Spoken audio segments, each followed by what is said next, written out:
and welcome to my channel.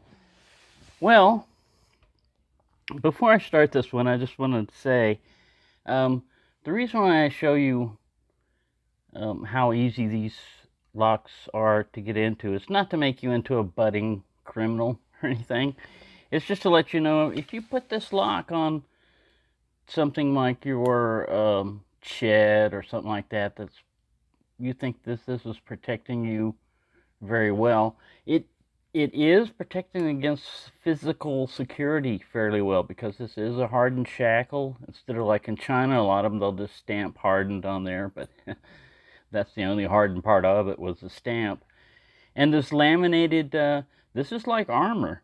You know, it really will, you know, resist penetrating a rifle round. But people that know what they're doing don't need to do all that. And actual criminals will usually take a die cutter or a pry bar on the actual shackle, you know, the hinge that you've got it on there, or the chain, you know, or something else. They won't even try any of this stuff. But there's many ways of getting into a Masterlock. I don't even have a key for this one. This is a Masterlock number 1. But one of the ways is you don't even need much of anything on it, you know, but this is zipping. It zips open. All right, I'll leave the tension wrench in there. Then if you get one of these little, anything that's kind of like wavy or whatever, this particular set had different sizes, and I made, I'm trying to find, I got so much crap out here. This is one I made myself. Windshield wiper insert. I just took a bench grinder. You can do it with a file, you know, but I just ground out some humps in there, and it's like a key, and I don't have to bump at all. It just goes, and it wasn't made for this lock. I mean, it was, what I call this was, if you do a Bogota, a lot of times you're doing an up and down motion, and they'll break a lot of times right here. So I wanted to make it strong all the way down. So this is kind of like my Masterlock or industrial strength Bogota. Now I gotta rake it open just to close it. Sometimes they'll close. This one just needs a little bit of oil. If you look here on this closing mechanism, Masterlock did do something good on here in that they can't be shimmed.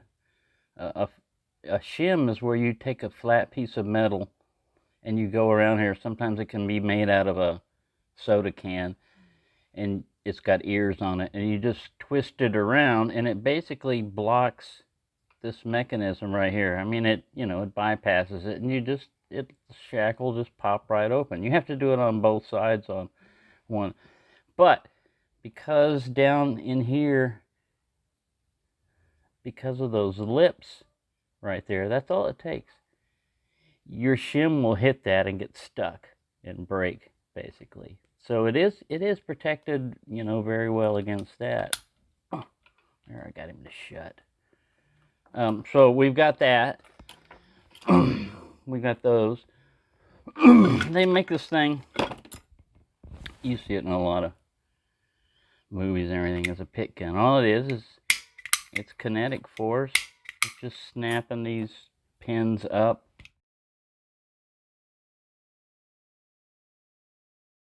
All right, we're going to try the snap gun again, too. We'll see. Ooh, one shot. That's the way it should work. We're dealing with. This is all you're really dealing with inside a Masterlock is this. This is it. The rest of this is for show. Or actually physical security. So that'll work. Let's just say that worked. When I tried it before, these are something called bump keys, And it's usually the lowest cut of whatever you would take, just like a regular Masterlock key. This is an M1 key, and this is the lowest cut on there, and you just put them in. And the theory behind this is, now see this is a modification, because what you do is you set it up right before the last pin, and then you smack it with a hammer while you're applying the turning force. So you have to smack and turn, smack and turn, smack and turn. Each time you smack, you've got to reset it. Well, this is a modification. These are castration rings, animal castration rings. They no longer use like a spade blade to castrate an animal. A lot of times they'll just cut off the circulation with these rubber bands, and eventually their balls fall off, I guess. But they're very sturdy. So what you do, like I said, you set it up in the keyway, and this helps kind of almost make it automatic. You will smack your fingers doing this, and this may take a while. I'm not very good at bump keys.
Beat the hell out of my hammer.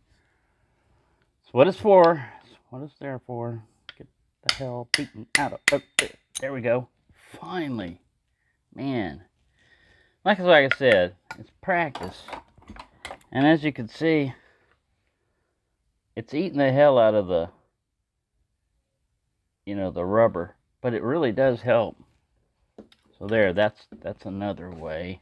Man. The pain you go through. But here's all the different, like bump keys. And then this is what I was using for some rubber grommets, electrical grommets and stuff. But these things work better. They just wear out pretty quick. Especially the way I do it. But I finally got a successful one on that. And now I'm going to try the snap gun again. And try to get a quick snap out of it. No, I think I already got the snap gun. So, we've done zipping, raking. The only thing we've got left is single pin picking. And there's only 4 pins. But this one actually, even though all these other abusive things, it opens up fairly easily. Single pin picking sometimes could take a while on this, because I don't know why.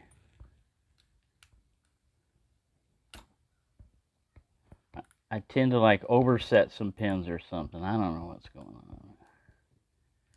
I don't know what it is, but like I said, I can just usually go, and if you can do that and get it open, why take the time to single pin pick it? That's always been my motto. I look at a lock and I go, okay, how can I get into this without a key? What's the fastest way? And the fastest way is like raking it, or now if you start getting into lock sport enough, there's something. I've made these before. Some of mine are floating out there. They're called challenge locks, and that is where you take a standard type of lock, but you boost it up. You change the springs out, all kinds of tricks. And the thing is, to pick it, You can't edit the video. It's got to be all in one take. You've got to pick the lock, take it apart. It's called like gutting it. Pick it and gut it, all in one, edit or something. Sometimes they'll let you. The reason behind that. Sorry, I didn't finish my sentence, but the reason behind not just picking it and not gutting it is somebody could have taken the lock apart. There's a certain amount of trust in this, but somebody could have taken the lock apart and then, only had one pin in there. And then they went to pick it and went, oh, that wasn't much of a challenge, lock. I guess that's the theory behind it. But, like I said, usually you don't have any problems with that. In this one, I don't know, maybe I need another pick or something, or I need some more practice, but it really resists single pin picking from me. But it opens up usually within seconds in the other method. And that's because just the randomness of it. It's hitting. You don't have to know exactly where these pins are when you're doing a kinetic thing. It's just they all jump up. All the pins jump up against that spring pressure. And if you've got some tension, at the right moment, you can catch them all. You can catch them all right at the shear line, and beep, sucker opens. That's what it is behind raking too. Is it's round, the key shape is round and everything, and you think, well, that doesn't even look like any key, that I've seen or anything like that. It's not doing that. Its purpose is to cause a bump, to cause like a brrr. This one I think is too small, the spacing for this. Oh, I got it. See? So even if you're a locksmith, when you're going up against the lock, it's going to save you time and money if you don't have to break out a drill, even a drill, I mean a bit or anything.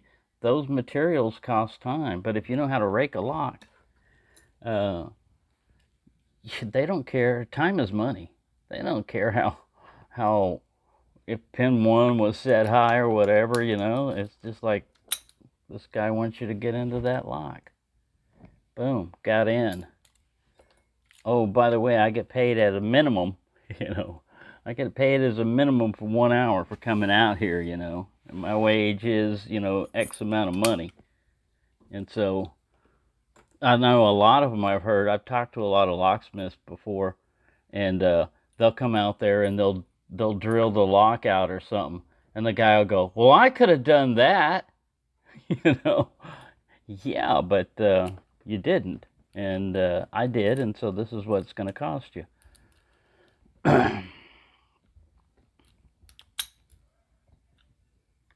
Sometimes it takes longer. Sometimes, like I said, it depends on the shape of the pick. It depends on the bitting of it, My super duper one I got around here somewhere that I made seems to work very well against Masterlocks, that specialized one. And you can't buy them, because it's spaced wider than a normal Bogota. But like this guy, usually you don't even have to wiggle it, man. You just put it in there, and it's like, it's gonna make a fool of me. Bam, it's in. So, like I said, it's just an awareness thing. This is to let you know. Locks, only keep honest people out. Only keep honest people out. And a lot of times, don't worry about the hype and the thing. Oh, resist a rifle round. Why would you shoot at this, make all that noise when you could get in a lot easier? Ultra hardened steel shackle will resist alien laser beams. It's that strong. All right, I'm going to go to the weakest spot, the core. Attack the core. And what is it? 4 little pins. No security pins. And fairly inexpensively made by... These things are put together and pinned by robots. They're put together and pinned by robots, so they test them, but the robots also test them. You know, I mean, it's a pretty good system they got. It was mostly based on advertising. You know, you put out a good hype. You say that, ooh, look at this, man. You can't, this thing will stop a bullet. Tough under fire. This one used to have a little sticker underneath there. Tough under fire. Yeah, sure is. It ain't tough against a Bogota. You ever think about that? Bogota, snap gun, bump keys, raking, zipping, single pin picking. You have protected against shimming. I'll give you that. You have protected against rifle fire. We'll give you that. Your shackle's fairly well hardened. We'll give you that. The actual thing that you're trying to do and be a lock? No. But the good thing about Masterlocks are that most people are honest. Most people are not going to pick it. Most thieves are not going to take the time to learn how to do any of this crap. Even if it was that easy, they're going to do something else. And it's just good to know that hype is not always true. You know, security is... But here's what I would recommend. If you got something, these locks are still good. Supplement them with a camera, with a recording device or something. You can't usually even if they do defeat them, you know, if it's recording like those Ring ones or whatever, it's going up to a server. So even if they spray paint the lens or whatever, you'll still have an idea who did it and when, you know, and all this other stuff. And all a lock is really designed to do is slow someone down. They're not designed to keep someone out forever, you know. Usually the security of a lock is rated by how long it would keep someone out. The longer it would keep someone out, the higher security rating is. And even over in England, they have insurance ratings on a lot of their locks where it has to meet a certain rating, you know, like Avis locks and stuff like that, really thick and strong ones, depending on the value of material you're trying to secure. So Europe, I don't know why. I asked a person over there once, I said, why are your locks so heavily guarded against picking compared to ours? I mean, we barely have any more. Look how open this keyway is. You could drive a truck through it. Theirs, man, it's all restricted. For you to get a pick in it, it has to twist and turn. And anytime you got any, as you know, anytime you got to bend anything, it's going to be soft. If it's soft, it's going to lose its shape or break, you know. And if you make them too strong, like these are made out of 304 stainless steel with like 280 psi pressure, the Sparrows picks. But like anything else, they're going to break eventually. It's brittleness, you know. So there you go. There's a little quickie on the many different ways of getting into a master lock. Like I said, not all locks are susceptible to these things. It's just that we love to make fun of master lock because a lot of people, that's their first choice of security. And if you go to copies, like Chinese copies or anything else, they're worse. They're even easier to get into than this. They may be shimmable. The shackle may not be hardened. These steel laminates may not be, you know, like hardened steel or anything. It may be just be like, you know, last week's dinner wonton frying pot, you know. But, and that's no joke, man, really. The Chinese locks are crap usually. They're the weakest, lowest form. Their cores, at least this is made out of like some kind of metal. A lot of times their cores are plastic. You could take a lighter to them, a big lighter, and just apply tension. Boom! Open. You know, it shouldn't be that easy if you're selling a lock. Anyways, I've rambled on too long. Thank you for watching. There's your little lesson on locks for today.